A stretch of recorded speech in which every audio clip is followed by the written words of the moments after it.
You've probably watched countless videos like this one before that give you some gimmicky solution or some get-rich-quick scheme that seems too good to be true. Maybe someone's told you to sell a drop shipping product that's probably illegal in 58 different countries, or maybe you should put all your life savings into this brand new cryptocurrency they're suddenly backing, or maybe you should sell weight loss tea from a multi-level marketing scheme to your vulnerable grandmother. And my personal favorite is maybe what you should do is buy a course, buy my course, so that you can learn how to make $10,000 a month by teaching other people how to make $10,000 a month by teaching them how to make $10,000 a month.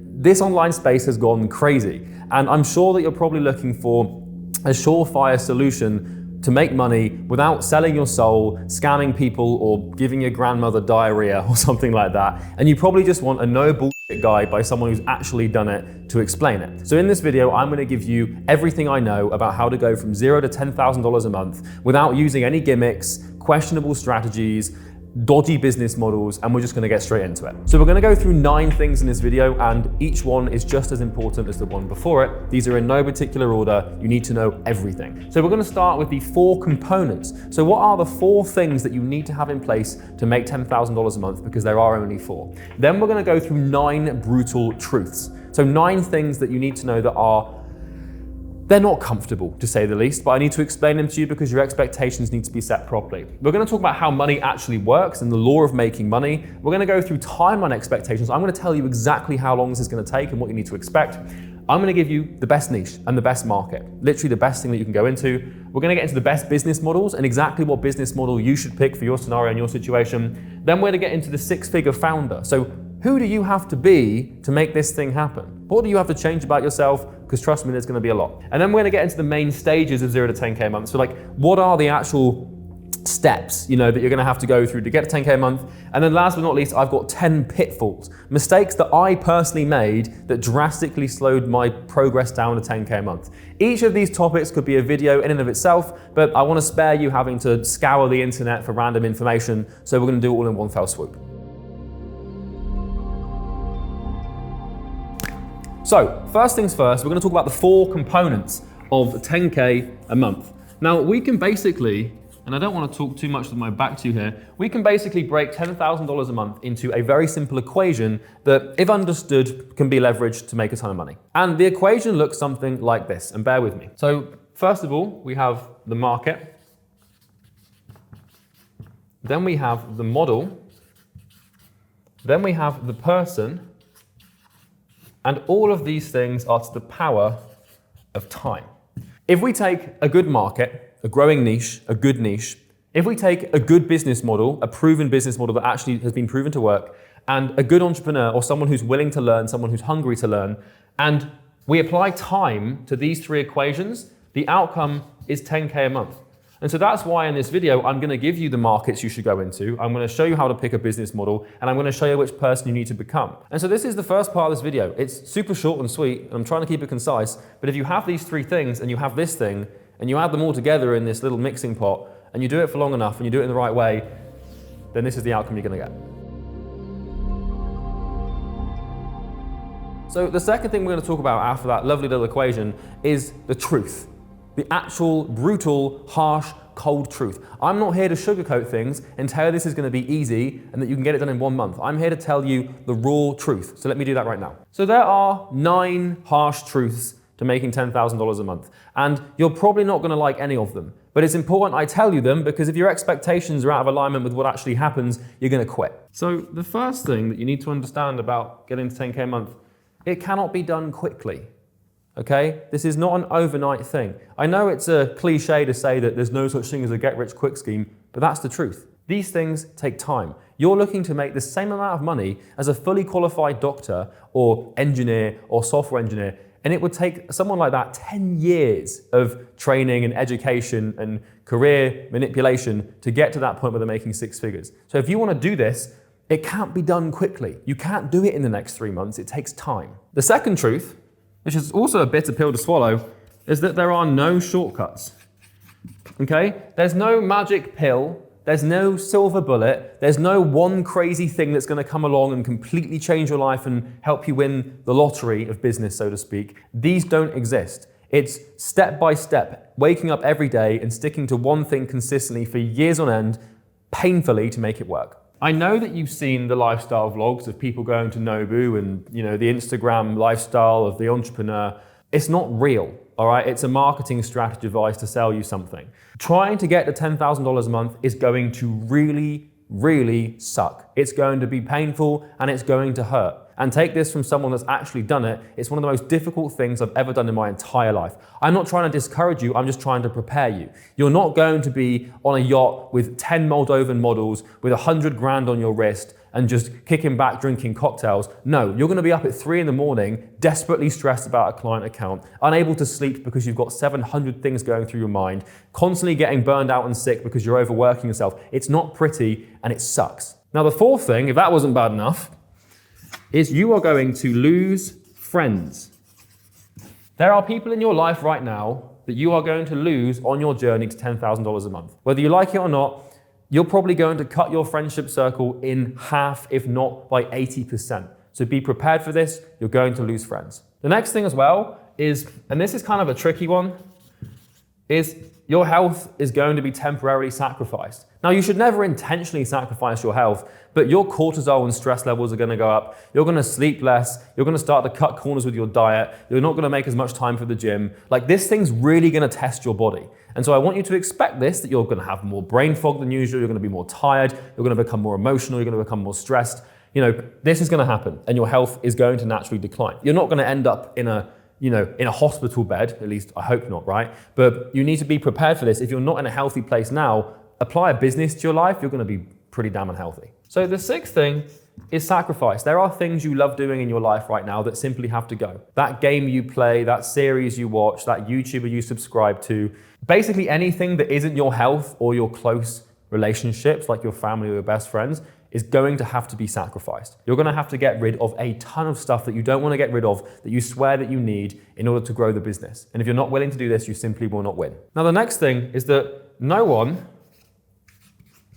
is coming. When I started my first business, I got an office for £300 or $400 a month. And I sat down in that office on the very first day. And I was sat at my IKEA desk with my IKEA, chair, and I had all my affirmations on the wall and stuff. And it suddenly dawned on me, I am now in business for myself. No one's coming for me. No one's coming to save me. No one's coming to help me. Like, there's no safety net. There's nothing to fall back on. There's nothing that's gonna jump out and save you. No one's coming for you. You're on your own. No one can help you.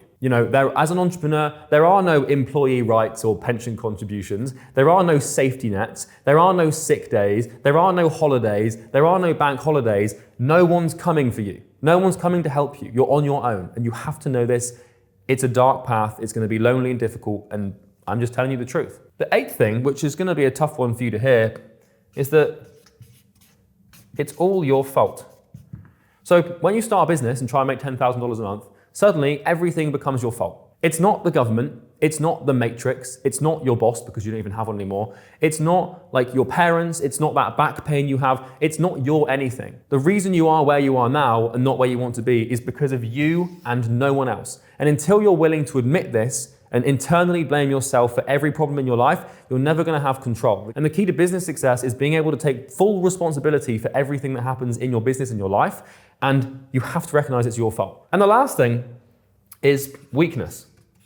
So what this means, basically, is that every single weakness, vulnerability, stress point, issue, problem that you have with yourself is going to be tested and exposed. And so if you have a problem in your personal life right now, if you put a business on top of you, that problem is going to be scaled on a proportion you can't even begin to understand. So if you have an anxiety of talking to strangers and you put a business on top of you, that thing is now going to be out in the open for everyone to see, exposed, and you're going to be vulnerable. Everything bad about you is suddenly going to be amplified. And that's fine, because a business is a very, very good tool for personal development, and you will fix it through that. But just be prepared. The gurus who try and sell you the 997 courses and the $70 a month Discord communities, they don't tell you this. They know it, but they don't tell you. Because, well, if I'm telling you this, now you're less likely to buy my course because you don't want to do it. A lot of you are going to look at this and think, God damn, I don't know if that's for me. And if you think that this isn't for you, and you don't want to lose any friends, you don't want to go through pain, or you're always going to be looking for shortcuts, and you think it can be done quickly, and also you want your health to always be pristine and perfect, you're not willing to sacrifice anything, you want people to sort of save you, and you're not willing to take responsibility, and you don't want your weaknesses exposed, then this is not for you, and you should click off the video. And I know that's not a good YouTube retention strategy or a good course sales strategy, but it's the fucking truth.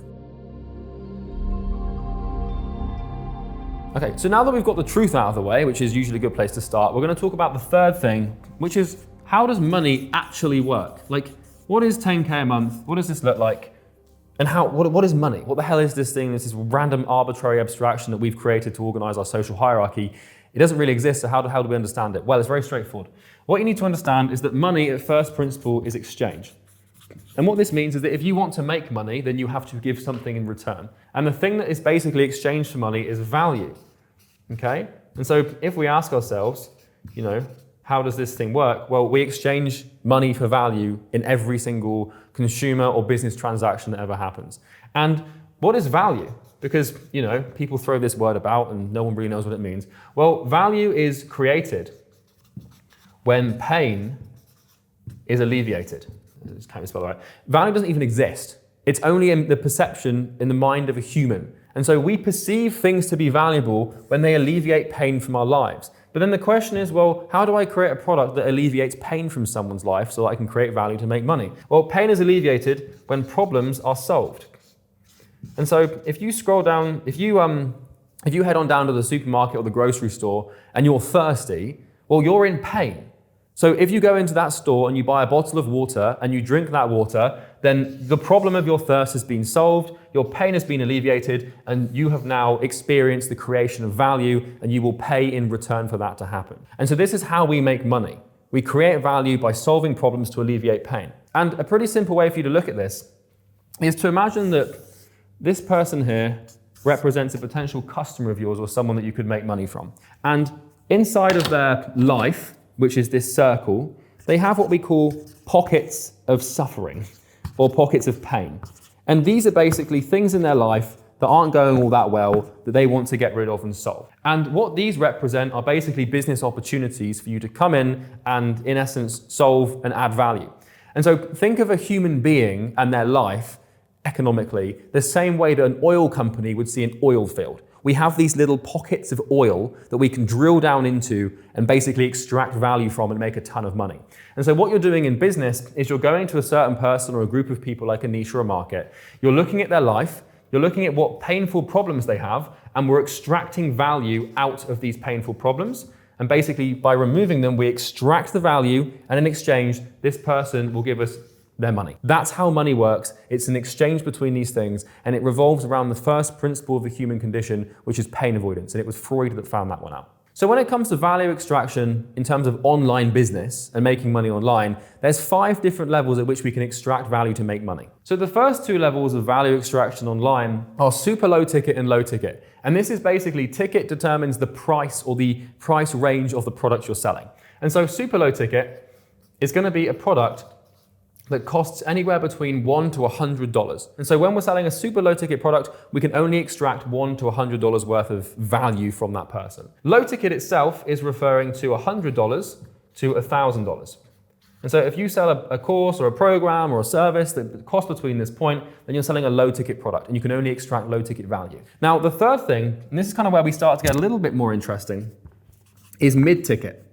So a mid ticket product is typically going to be a product where you're charging anywhere between $1,000 to $3,000.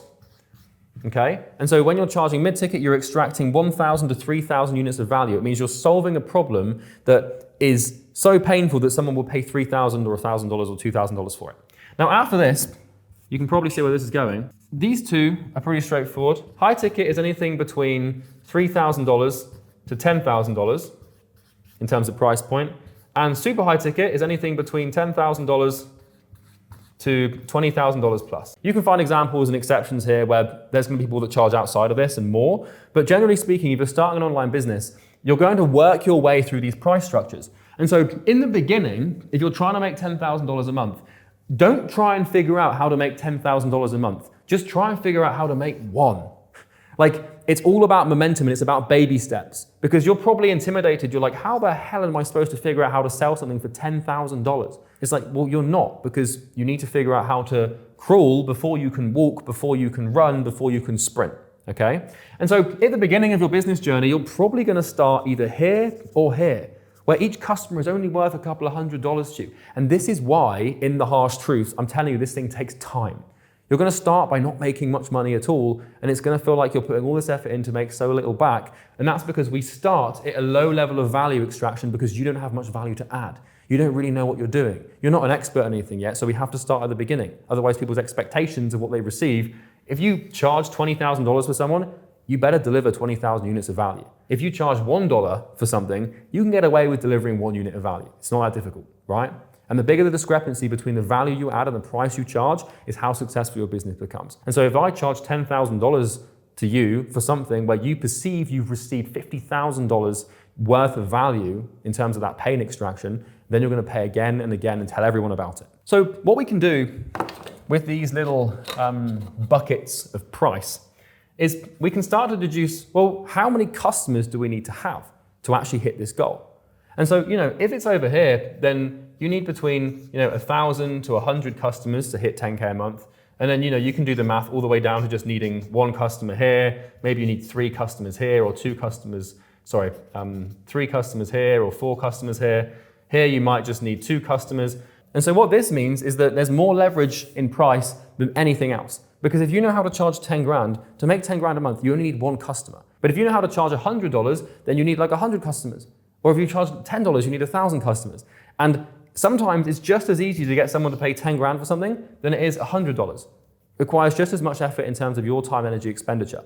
So think about that. So your ability to traverse this down here as fast as possible with your business is going to determine how quickly you get $10,000 a month. The faster you can improve your thing to add more units of value and solve more pain so you can charge more and create more value and make more money, it's so important. And so there's 4 things you need to know to move down this gap. And there's 4 things that allow you to charge more. So the first thing is basically how much pain is actually like this person in? Like how much suffering are they going through? Because like, for example, if you were walking down into a supermarket or a grocery store and someone tried to charge you $10,000 for a bottle of water, like if you were in the middle of a desert and you were about to die, you'd probably pay 10 grand for a bottle of water because you're in a huge amount of pain. But if you're just wandering down the street and you're a little bit thirsty, you might pay like $2 max. And so the amount of pain someone's in will determine how much they're willing to pay. Same thing if you broke down in the middle of the street in a really rough neighborhood in your car and it's like 3 in the morning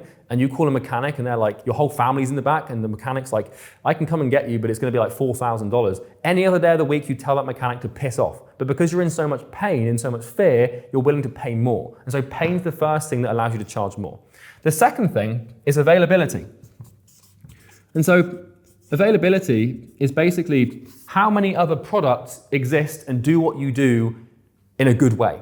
And so a primary example here could be antibiotics. Like an antibiotic, you could be about to die. Like a doctor could say, you're gonna die and you're gonna perish if you don't take these antibiotics. And then you might say, well, why are the antibiotics like $20 or $30 or $100? It doesn't seem like a lot to pay to save my life.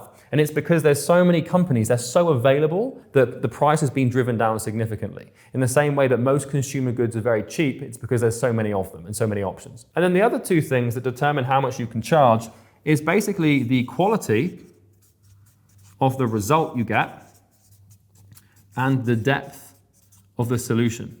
So the quality of the result you get is basically how well does this thing work? Like how easily do you get the outcome that someone wants as a result of using your product? And how far does it solve their problem? How holistic of a solution is it? And so if you have these 4 things, if someone's in really high pain, there's low availability, you can get them exactly what they want and you can solve that problem as deep as possible to the root of it. You're not just solving symptoms, you're solving causes, like antibiotics, for example. Like maybe you've got a headache because of your infection and the doctor gives you ibuprofen. It's not a very strong, deep solution because it solved the symptom but not the cause, right? And so if you have these 4 things, you can charge a super, super high ticket. And this is how you get so much leverage.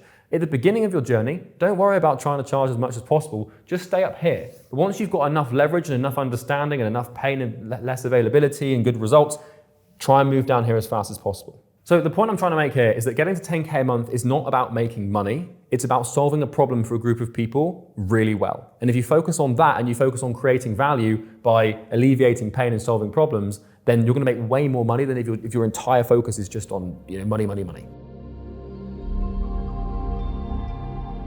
Okay, so now that we've talked about how money actually works, let's talk about how much time it's going to take for you to actually make this. And I can give you a pretty damn straightforward answer here. 12 to 36 months, with an average of probably 2 years. The reason people fail is because they quit. And the reason they quit is because their expectations of what they can achieve in the time from which they can achieve it are out of alignment with what's actually possible. I'm telling you now, if you want to go from 0 to 10K a month, it's going to take you 1, 2, or maybe even 3 years. You can't get it done by June in the next 3 months. People always do this. They say, you probably do this. You probably say, I want to make $10,000 a month by, and then you insert a month that is 2 or 3 months away, that is so deeply irrational, and you kind of know it, but you cling on to that desperate need for the money right now. This is how long it's going to take you, and that's that. So now that you've got your expectations set, now that you know how money works, and now that you know how long it's going to take and that it's going to be painful and everything, we can actually start getting into some strategies here. So we're going to start with the market. So in other words, like, what's the best market to pick? Because before you select your business model, and before you pick what business you actually want to go into, you need to pick the market. Because Warren Buffett says, it does not matter how hard you row, it matters what boat you're in. And what that quote basically means is, if you're in a rowing competition and you're in like a really heavy, bad boat with leaking holes, and it's just not a good boat, it's just a terrible boat, you can row as hard as you want. That boat is not going to go very fast. If you're in a boat that is made of carbon fiber and it's perfectly put together and engineered, you can row really gently and you'll go real quick. And so this is the same thing is true with a business and a market. If you're in a terrible niche or a terrible market, then it's going to be significantly harder for you to become successful. And so, for example, if you work with students, then you're probably going to struggle because students don't have any money. Or if you work in the newspaper market, you're going to struggle because newspapers are going out of fashion. And so it's important that we understand what makes a good market, and so you can pick one right now. So when we're coming to pick a niche or a market to pick ourselves in, the first thing we're looking for is validity.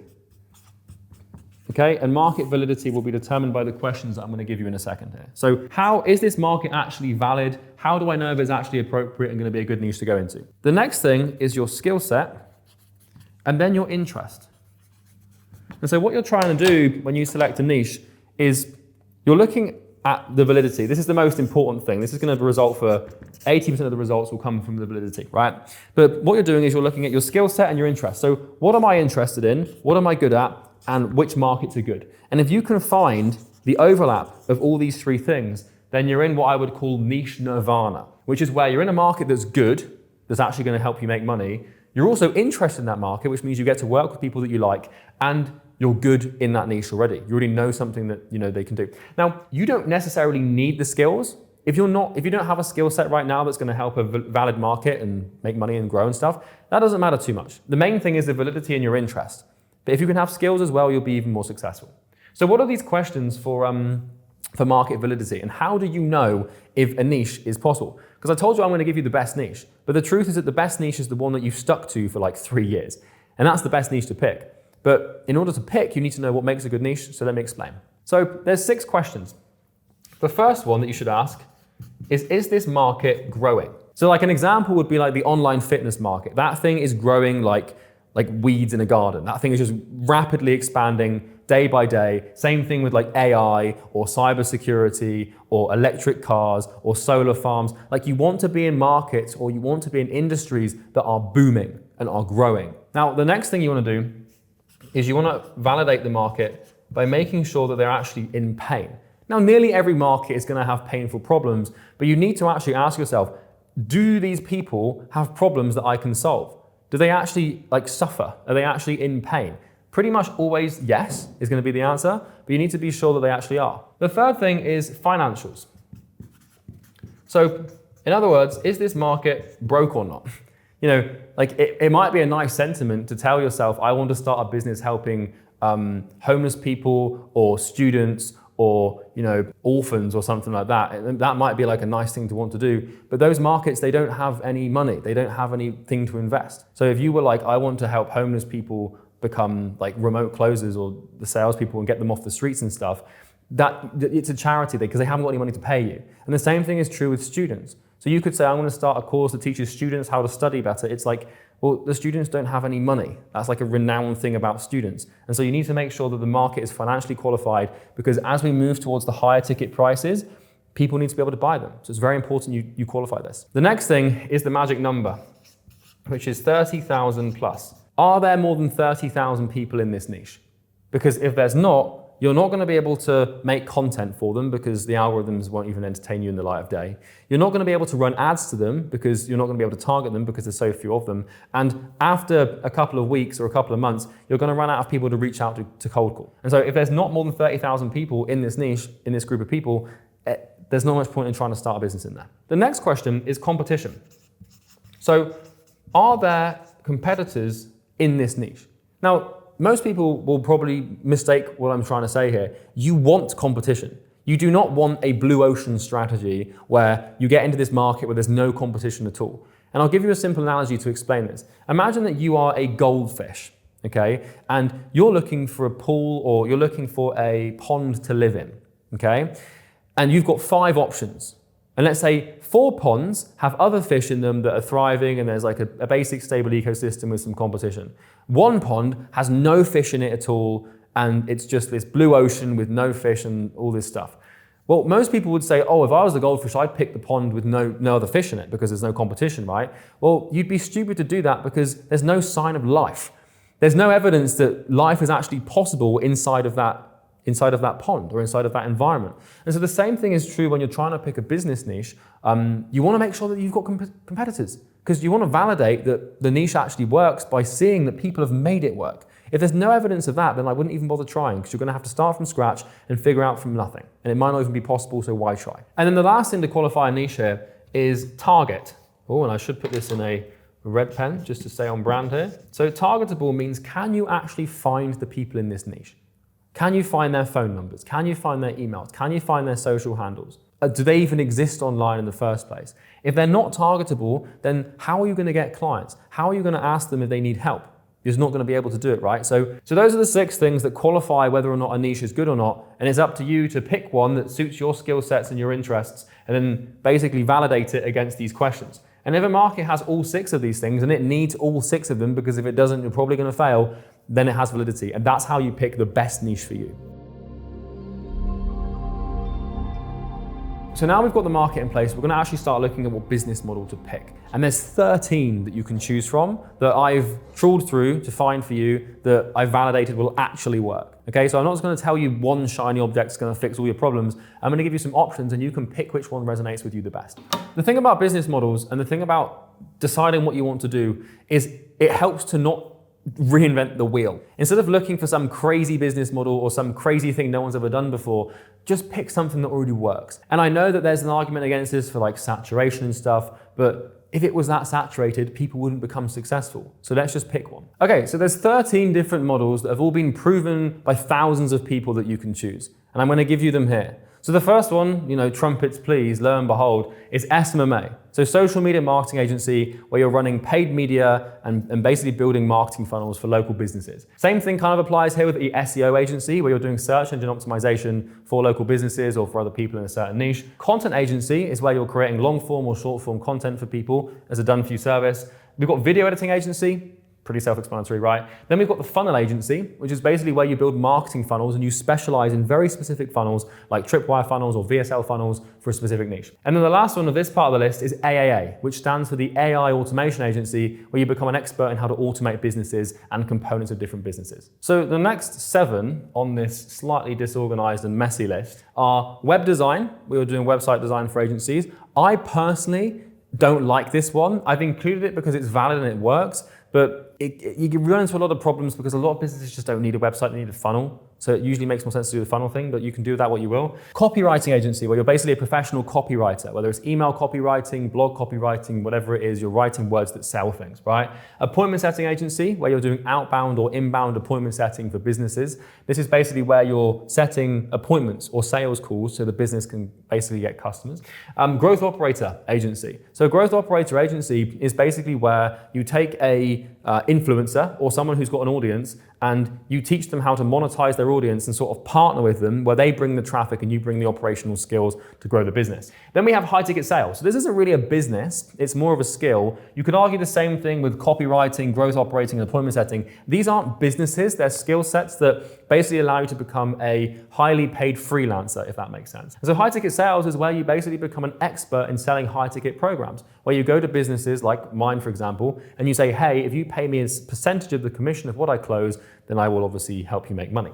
Then we've got consulting or coaching, where you're doing one-on-one coaching, whether it's dating coaching, mindfulness coaching, could be literally anything. And then last but not least, we've got a community. Community is an interesting one because this is massively on the rise. This is going to trend in 2025, where we've got the rise of school, which I know and love, and you might know and love at this point. And basically, this is where you build a community, a low-ticket community typically, where people who have affinity or are similar to each other can share a space in a forum online and have fun. And so, you can charge $30 a month for, professional female bodybuilders just so they can be in a group with other people like them. People will pay for that, and it's a good business model to potentially pursue in the future. You can't go high ticket with it, but it is possible to make 10K a month with enough volume and traffic. And so those are the 13 models. The truth is, my friend, it does not matter which one you pick. All that matters is that you do. And there's really two rules: pick and stick. And the same thing is true with a niche. You pick one and you stick to one. You might be looking at some of these business models and being like, SMMA, it doesn't work, or copywriting doesn't work, or AAA doesn't work, because I tried them, they didn't work. Well, I'm sorry, mate, but this isn't all about you, all right? Just because it didn't work for you doesn't mean it doesn't work. They say 9 out of 10 businesses fail, but the truth is that 9 out of 10 entrepreneurs fail. The business model is never the problem. For as long as someone on the planet exists who's been able to make one of these models work, it's possible and the model works. If it hasn't worked for you, it's because you didn't work, not because the business model didn't work. So that's a harsh little wake-up call that some of you might need to hear. So really, all you've got to do now is just pick a model, because there's no magical science behind finding the best one, because they all work. Like I said, we can probably take web design out of the equation unless you're extremely talented at web design and sales, but the rest of them, you can pretty much pick anyone you want and just throw a dart and close your eyes and just point, and then just stick to it for 3 years and you'll probably make 10 grand a month. So the 7th point of this video is the person. Because if you remember at the beginning, we have this equation of market, model, person times time, right? And so the person is imperative, because this is really what it's all about. So the reason the person's important, and the person, in case you can't tell, is you're important, right? Whether you like it or not, is because you don't try to make $10,000 a month. Don't try and do that. Try and become the person that can. Imagine you're playing a video game and you spawn in and you're level 1. And your goal for the video game is to defeat a level 100 dragon. The only way you're going to defeat that dragon is by leveling your character up. You're not focused on defeating the dragon and finding the best strategies to defeat the dragon. You're focused on building the character so the character is capable of defeating it. The same thing is true in business. If you want to get to $10,000 a month, stop trying to get to $10,000 a month. Instead, invert it and focus on yourself. How can I become the person that easily makes that happen? So just understand that we don't achieve goals, we achieve identities or characters. And by the achievement of the identity or character, the goal comes around. So obviously it's all good and well me telling you that you have to become he or she who can, but how do you actually do that? Well, what we can do, handily enough, is break this down into 4 quadrants, right? The first quadrant is basically skills. The second quadrant is characters or characteristics. Just making sure you can see this. Yes, you can. The third quadrant is beliefs. And the fourth quadrant is paradigm. Now don't worry if you don't know what that means. I'll explain in a second. But what are you? What is a person? Well, they're a collection of skills, characteristics, belief systems, and paradigm. And if we add all these things together, we get this abstraction known as the identity or the consciousness, right? So really it becomes a question of what skills do you need to have, what characteristics do you need to have, what beliefs do you need to have, and what paradigms do you need to have. And handily enough, I can tell you because I did it. You need to have your expertise, which is what you're good at, to deliver value, to solve a problem, to alleviate pain for the market. Kind of goes without saying. Then you need to know how to sell, so you actually know how to communicate that you can do this and give people conviction and confidence to buy. Then you need to know how to set appointments, because if you don't know how to set appointments so that you can close, so you can deliver value, you don't have a business. And then you need to know how to manage your money, because if you don't know how to manage your money, you're going to lose it. It doesn't matter how much you make, it matters how much you keep. And if you do all of this to get to $10,000 a month, and then you squander it away on rubbish and you don't manage your money properly and it doesn't grow, it's all a waste of time. And so right now you probably don't have these 4 skills, and that's fine. Because just like any skill on the planet, whether it's learning a guitar or learning a language, you can learn. And this is why getting to 10K a month takes time. It takes a couple of years to get really good at these things consistently, okay? And so, what you're looking for to develop skills is vehicles of expertise, which are basically YouTube videos, podcasts, books, anything that you can find online about these things. You should watch and consume as much as you can, and everything else you can pretty much throw out the window. So the next thing you have for the person are the characteristics. And these are basically character traits, okay? Now, the first one is going to be discipline, which kind of goes without saying. You need to basically be able to discipline yourself, and this is basically self-control. Can you control yourself and your behavior? If you can't do this, you're not going to make any money. The next thing is also a form of control. I'm going to write this one down here. This is emotional control. So emotional control means, can you reason properly? So do you make decisions out of emotion and like just pure irrationality? Or are you able to derive decisions from logic, rationale, and reason? So you're not letting your brain just run loose and run wild. The third character trait that's going to contribute to 10K a month in terms of your person is consistency. So consistency is just basically just doing it every day, even if you don't want to. It kind of feeds into discipline and emotional control here, but it's consistency of one thing over a long period of time, which also kind of feeds in to the fourth one, which is focus, which basically just means no distractions. So not only are you able to sit down now in the hour and the day and work without your phone bleeping off or like your brain going off to try and get a sandwich or something, but also, can you focus in the year? Can you keep your eye on the prize? Can you focus on one goal and one business and one thing? And this also feeds into one more thing as well, which is something that I call stickability. So stickability is kind of a phrase that I've had to invent because no one's talked about this before. Stickability is how well can you stick to the niche you've selected and the business model you've selected? Because business success is time. And so whether or not you're successful depends on how long you've stuck to the variables you've selected. And so stickability is basically a character trait. Like, how sticky are you? Do you stick to things? Or do you just sort of give up and have shiny object syndrome and switch niche and switch model and you're all over the place? And if you have these 5 character traits, you're going to nail it. Now I'm going to add one more as well, and that is patience. And patience is the ability to, withstand the pain of delayed gratification, which means you're doing lots of work now, but not seeing much result immediately, but you know that in the long term it's going to pay off. And so if you have these 6 traits, pretty much everyone I know that makes 10K a month, or everyone I've taught to make 10K a month, has had to develop these traits. I haven't really found any exceptions. So the third thing we're going to discuss are beliefs, or belief systems. So a belief is basically a statement of perceived truth. And beliefs help us orient ourselves in the world, and they help us basically navigate reality, essentially. And so what we're trying to do with our belief systems is we're extrapolating the skills and characteristics we need to develop, and we're going to build our beliefs around these. And so, right now, for example, you might have a belief, oh, I'm not good at sales, right? Or I'm not good with money. Or you might have a belief that I'm not a focused person, or I'm not a patient person. Or you might have a belief that, experts aren't good, or that money is hard to come by, or money doesn't grow on trees. You've got all these statements of perceived truth in your head that are going to fundamentally limit your ability to behave in a way that is out of alignment with them. In psychology, this is called praxis, where we give assent to belief through action, which means that if you believe something to be true, you give yourself no choice but to behave in accordance with it. And so if you fundamentally believe that making $10,000 a month just simply is not possible, then you're not going to do it because it's impossible to behave out of alignment with your belief. And if you don't believe me, just take any emotionally charged belief you have around diet, politics, or religion and try and behave out of alignment with it. You just won't. You will feel repelled by the idea, right? So belief systems. So all we're trying to do here is take what we have from here and say true, right? And I mean true as in like good.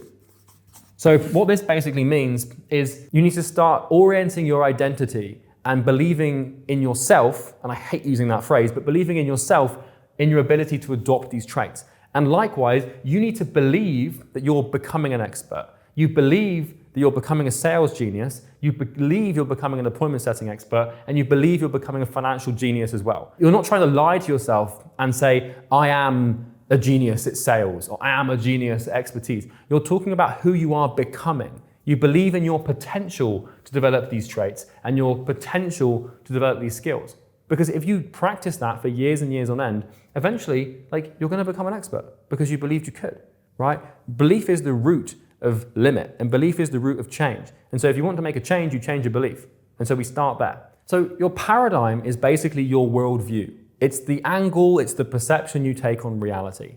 And what I can tell you is the way that you see and perceive the world is completely different to that of someone like a billionaire or a multi-millionaire or even a millionaire. And so the way that someone sees the world at $0 a month is very different to the way that someone sees the world at $10,000 a month. And so what we're looking to do is adopt something that we could call the millionaire or the 10K a month paradigm, where you need to watch interviews with very successful, very wealthy, rich people. You need to watch YouTube videos like this, because what I'm doing right now, really at first principle, is parting my paradigm to you. And so you want to expose yourself to as many millionaires, multi-millionaires, billionaires as humanly possible, so their paradigm and their way of perceiving the reality in the world will start to rub off on you, okay? And so the way you correct this is basically by hanging around people who are super rich, and so just gradually through the process of just paradigm transmission, they will pass their perception down to you, and you can start to leverage that to become more successful. And so that's really the person.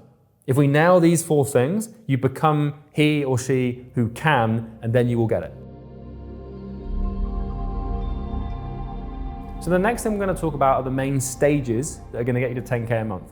And there's 6 of them. So stage 1 is basically where you're learning everything there is to learn about your niche, your business model, and the result you're trying to deliver and the solution you're trying to provide. This is where you're absorbing yourself in every piece of information available to you to become a true subject matter expert in the thing you're doing. And this is going to take really 3 to 6 months. The second stage is learning how to sell. So you need to kind of become not necessarily a sales expert, but you need to learn how to convince and persuade people to actually buy your stuff, right? And this is probably going to take 1 to 2 months of research and watching videos so you feel comfortable enough to actually get on the phone and start selling to people. And then the third thing you need to do is, in stage 3, is basically package your service. And this is just like a day, so this doesn't really matter. But this is an important stage because now you know how to solve a problem and how to sell the solution of that problem. You need to package the solution into what we would call an offer, where you can actually make an offer to someone so they can buy. And that's stage 3, might take a day or 2, pretty straightforward. So then we've got stage 4, which is learning the skill of appointments and how to actually set appointments, right? So how do we actually make cold calls or send cold emails or send DMs, or how do we make content or run ads to actually make this happen? And I would give this a good month. The thing is truly to learn this, and this might take a couple of months, but to actually get good at it and to get to become an actual expert in sales, it's going to take you a couple of 100 sales calls. To become an expert in appointment booking, you're going to have to book a couple of 100 appointments. Same thing to actually test your expertise, you're going to need to get a bunch of clients first. But all we need to do is learn these things first, so then we can start implementing them. So here's the thing. These stages do not exist in linear order. And what that means is that you're not looking to do them step by step. You're looking to do them all at the same time. What I don't want you to do is wait 6 months to become an expert before you're actually trying to get appointments and sell. So what we should be doing whilst we're learning our expertise in sales and appointment setting is trying as much as we can. Trying to get appointments, trying to get sales calls, trying to get clients whilst we're still learning. Because this is all part of the process. What you want to do in stage 1, 2, 3, 4, and 5 here is we're not trying to charge thousands of dollars and make $10,000 like this. We're just trying to get a couple of $100 here, a couple of $100 there, $50 here, $60 here, just to get your feet wet. Just to start to compel people to actually invest and buy, right? And what we're looking to do during these stages here is create what we call no-brainer foothold offers. So a foothold offer or a no-brainer foothold offer is an offer that you make to a person in your niche that just makes total sense. There's no downside for them. I'm not talking about offering a free service. I'm talking about offering a service for pay on results, or pay 10% now, 90% when the results have been delivered, or having some outlandish guarantee, or just charging $50 for something that should cost $1,000, right? We're trying to just get a foothold. which is this is a term we're using, climbing, to denote actually just getting on the wall in the first place. So what we're doing in the beginning in these stages is we're not just sitting behind a laptop and doing research for 6 to 9 months.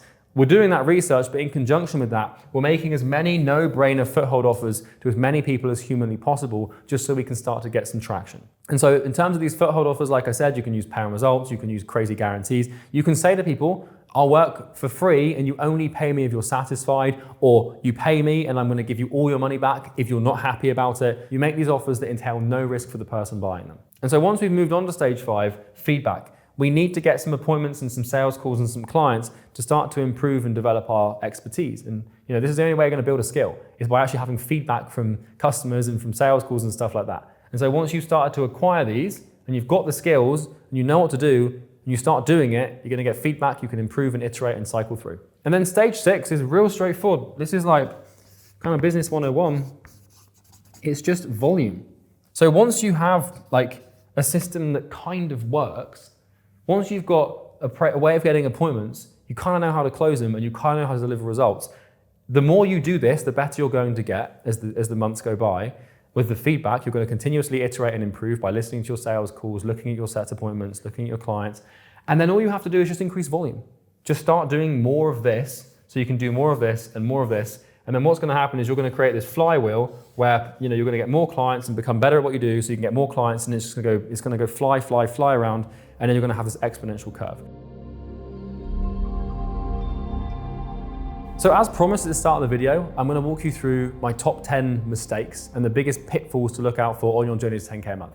So the first one you need to watch out for is time expectation. So we've talked a lot about this, but it's basically expecting yourself to get results really damn quick. It's not going to happen. It's a massive pitfall. Just don't do it. The second one, which is very similar but of a slightly different tone, is impatience. Okay? So impatience is only really going to happen if your expectations on time are misset. Because if you expect it to take 2 years, it doesn't happen in 3 months, then you're going to feel fine. But these two things are very intertwined, and they are the biggest mistakes I see people make. The third big one, and this is a big one, this really gets everyone. So this is basically where you're a person of low stickability and you have high shiny object syndrome, where you're constantly changing niche or changing business model. Don't do it. It doesn't work. The grass is only greener where you water it. The fourth big mistake that a lot of people make, and I was certainly guilty of this when I was trying to grow at the beginning, is entitlement. So, throughout, as you're born and you go through the education system, the standard education system that everyone goes through is very good at making people feel very entitled.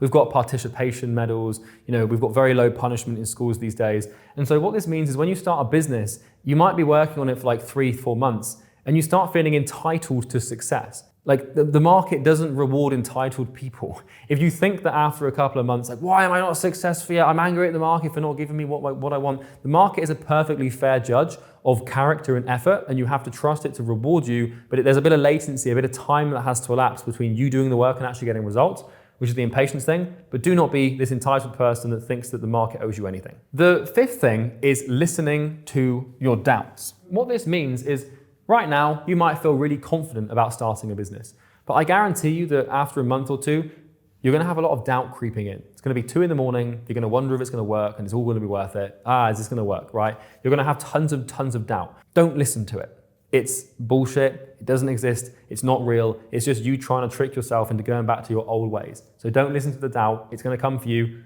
Block it out if in doubt. That wasn't supposed to be a pun, but we'll roll with it. So number 6 is doing anything that isn't appointment booking, sales, or value delivery.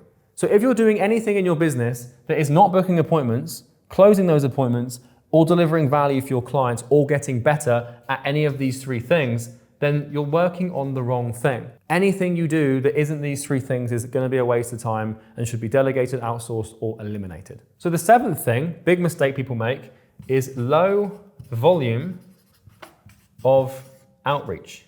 So outreach is basically the term we use to define booking appointments using outbound methods. Cold calls, cold DMs, cold emails, reaching out to businesses, asking them if they want our help, basically.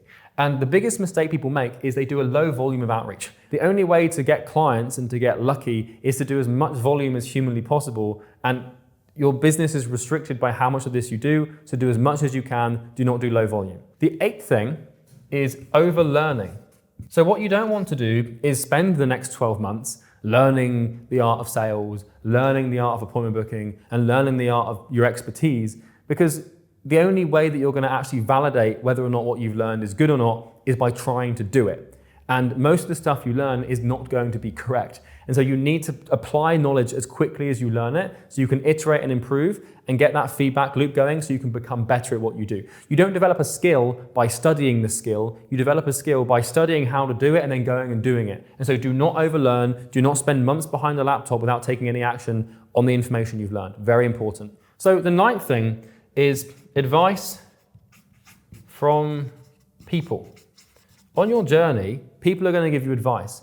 Your parents, your siblings, your friends, your uncle, your auntie, your grandmother. If they know you're starting a business, they have your best interests at heart and they love you. And so what they're going to do is they're going to try and give you advice on what you should do in your business.